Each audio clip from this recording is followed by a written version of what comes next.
नमस्कार. आम्ही लोक या यूट्यूब मंचामध्ये आपल्या सगळ्यांचं स्वागत.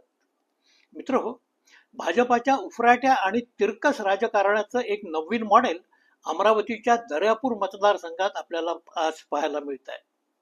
इथली निवडणूक ही विचित्र झाली आहे. महायुतीनं इथं शिंदे सेनेच्या अभिजित अडसूळ यांना उमेदवारी दिली, तर महाविकास आघाडीतर्फे उद्धव सेनेचे गजानन लवटे हे मैदानात आहेत. ही झाली सरळ सरळ लढाई. इथपर्यंत सारच ठीक. पण वातावरणात ट्विस्ट आला तो तिसरे उमेदवार रमेश बुंदिले यांच्यामुळं.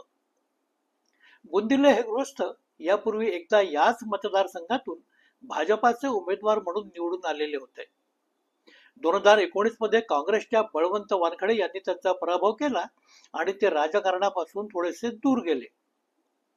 हेच बुंदिले आता पुन्हा एकदा मैदानात उतरले आहेत, ते युवा स्वाभिमान या रवी राणा यांच्या पक्षातर्फे. असं काही राजकारण घडू शकतं हे महिनाभरापूर्वी आपण कुणी कोणाला सांगितलं असतं तर कदाचित खरं वाटलं नसतं. पण हे राजकारण घडलं. त्याचं कारण काय असू शकेल?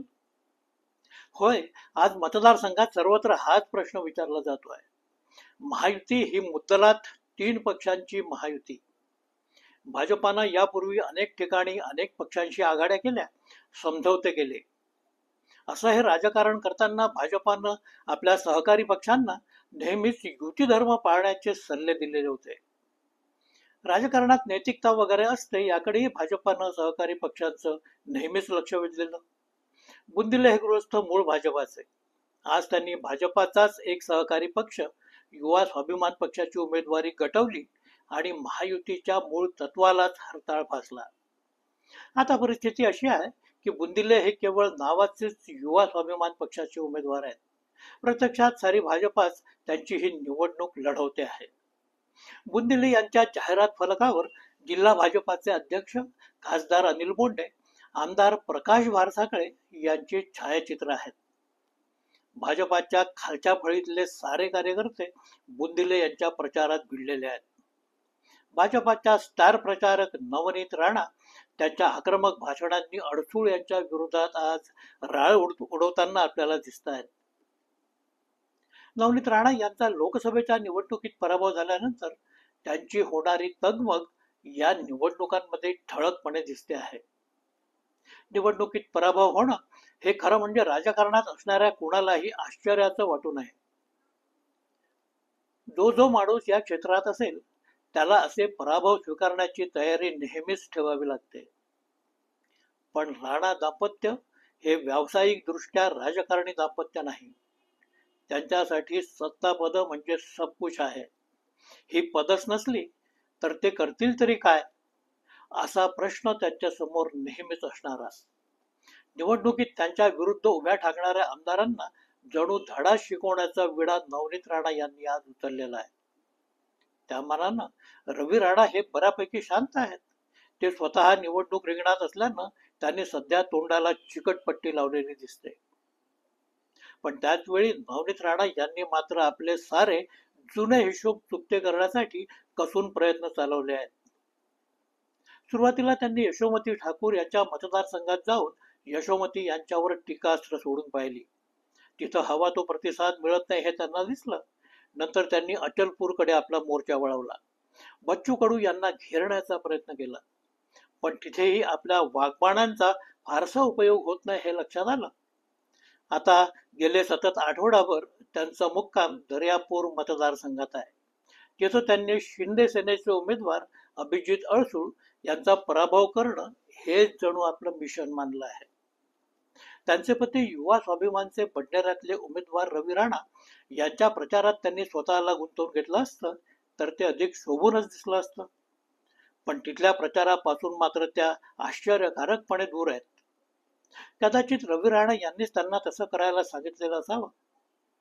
म्हणूनच की काय, आता बुंदिले यांची दर्यापुरातली उमेदवारी त्यांनी दत्तकच घेतलेली आहे. बुंदिले हे उमेदवार युवा स्वाभिमानचे आहेत, पण त्यांच्या स्टार प्रचारक मात्र नवनीत राणा आहेत. त्या स्वतः भाजपमध्ये आहेत, पण प्रचार मात्र महायुतीच्या विरोधात करतायत.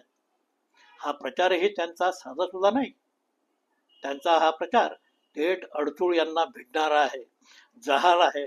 टीका करण्याची त्यांची भाषा ही केवळ राजकीय नाही, कुणाचा तरी कुठला तरी सूड उगवणारी भाषा जी असते तशाच प्रकारची त्यांची भाषा.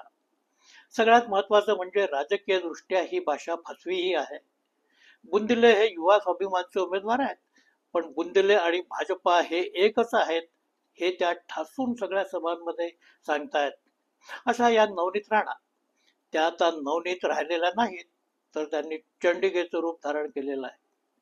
राणांनी अडसूळ यांनाच का म्हणून टार्गेट केलेलं असेल? त्यासाठी निश्चितच कारण आहे. नवनीत यांच्या जात प्रमाणपत्राचं सारं प्रकरण हे अडसूळ यांनीच आतापर्यंत लावून धरलेलं होतं. त्याचा राणा यांना भरपूर त्रास झालेला. आता पुन्हा अभिजित अडसूळ आमदार झाले तर जात प्रमाणपत्राचं हे प्रकरण ते पुन्हा बाहेर काढतील या भीतीनं नवनीत यांना कदाचित ग्रासलेलं असावं. म्हणूनच अडसूळ यांच्या विरोधात त्यांच्या प्रचाराची धार ही अधिक तीव्र आहे. या संदर्भात एक प्रश्न असा निर्माण होतो की महायुतीच्या धुरीणांना हे सगळं सहन कसं काय होतं?